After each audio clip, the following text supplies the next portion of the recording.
Good afternoon, everyone. With the incredible snowfalls across our crops in the U.S., 9 Midwest states declaring emergencies, propane shortage. They don't have enough propane to dry the wet corn and wheat.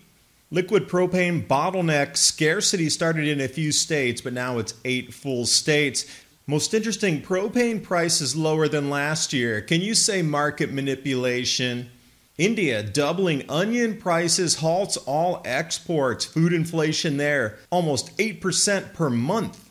And Thanksgiving hams doubling in price. With all the common threats occurring across the globe, extreme weather and natural disasters, power grid failures, California threatening to shut off the power grid, instability of governments, what's the perfect gift of night protection for you and your loved ones this holiday season? Patriot Brother X 2020 flashlight, solar powered. If you have a portable device, you can recharge using this flashlight. 800 lumen LED compass wire rope cutter. Get 25% off the new 2020 model and use promo code ADAPT25 for 25% off your purchase. PatriotFlashlight.com. The link's in the description box below.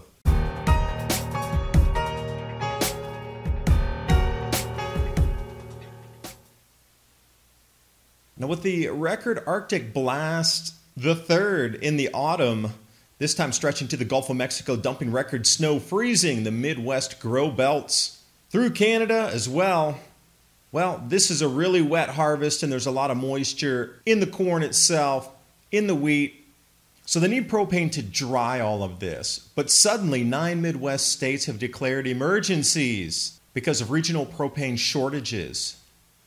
So much so to the point now where we have senators echoing concerns expressed throughout the industry. Emergency in the U.S. farm country. We need to dry the crops. Now, originally it started as a propane scarcity in supply in Iowa, Minnesota, and Wisconsin. And then suddenly it started to fill the airwaves, or then it was Kansas, and then it was Missouri, and then it was all the Midwest. So what happened? So suddenly, these propane shortages, and with Iowa finding itself in the mix there, retailers were cutting off farmers to as little as 30% of their needed allocation. And some of these drivers are waiting 6-12 hours. So everybody, look, it's just driving up the cost of an already incredibly dismal harvest season. And as we progress through the last couple of days, demand still outstripping supply to something in the exponential range here. Analysts are still pegging it as the extreme cold all the way down to Gulf of Mexico and the increased need from all the snow and moisture to dry the crops. And this in turn is knocking on where approximately 36% of acres remain unharvested because the farmers rather leave it in the field to dry than try to harvest it, wait, and get it through a dryer using propane. So they're going to use nature. If there's another storm, that will not be harvested. So we're in a conundrum here of where it will move. Another thing here, I wanted to read you this from the wet grain and propane shortage. The general corn quality in 2019 is below average due to the record late planting and subsequent immaturity and the incomplete grain fill, meaning those kernels are incredibly small in both the wheat and the corn this year because it just didn't have enough time to grow and mature. Now what that means, they're highlighted in blue, is since there's not a standardization of kernel size when it goes through these dryers, there's still going to be pockets of wet grain inside the dry corn. It's kind of like when you roast coffee beans. You don't want to put a pea berry in with an Arabica bean because they're two different sizes. And you don't want chipped bits of coffee beans drying out either because they're going to burn while the entire bean's still going through its drying process. Same thing here. A kernel is a kernel, a seed is a seed. And non-even drying, maybe some of the experts out there can tell me, because I don't know what happens when you still stick wet corn inside a bin or a silo. You know, we know about ergot in the rye, but then what happens with corn? And another dropped me on the floor reading this. Grain dryers wait. This is in North Dakota.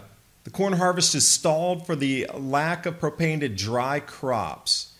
Retailers said there were 10 semi-loads behind, and priority will be given to hospitals, churches, schools, businesses, and residences. And if any propane's left, it'll be given to the farmers for crop drying. Thanks for putting the priorities in order.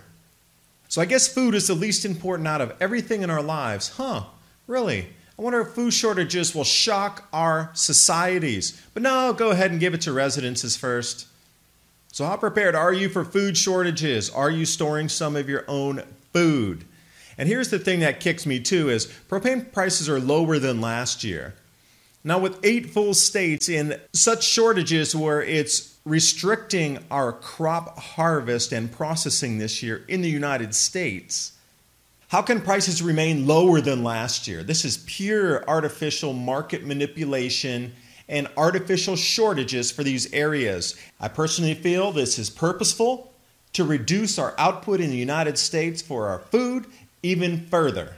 But I have my own assessment of what's going on and the reason that our crops are so dismal and why there's no help forthcoming and why prices remain stagnant and below last year's levels with all these record losses, bottlenecks, and shortages. Now over to India, onion prices doubling in a single week. People are rioting on the streets because of onion prices and shortages across the country there.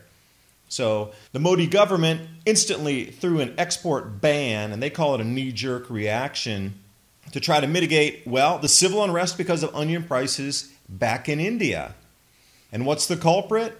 Well, excessive rainfall in the growing season. So even India is being affected too with its crops. Everywhere you look across the planet, have you noticed agriculture is struggling due to the intertropical convergence zone shifting, the grand solar minimum intensifying, our jet streams wandering, and the cloud cells moving into new places.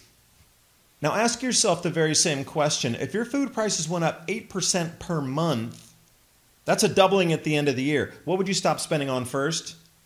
And here's the knock-on effect too with this export ban of onions. Right next door in Bangladesh, they receive 60% of all their onions imported from India.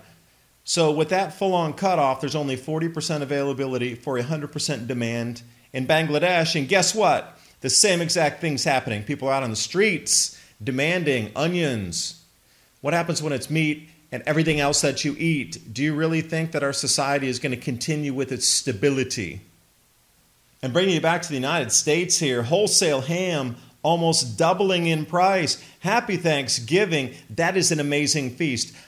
Enjoy your holidays. Enjoy your Thanksgiving. Enjoy every morsel. Be so grateful. Pop another bottle of wine and just enjoy this bounty that we have right now.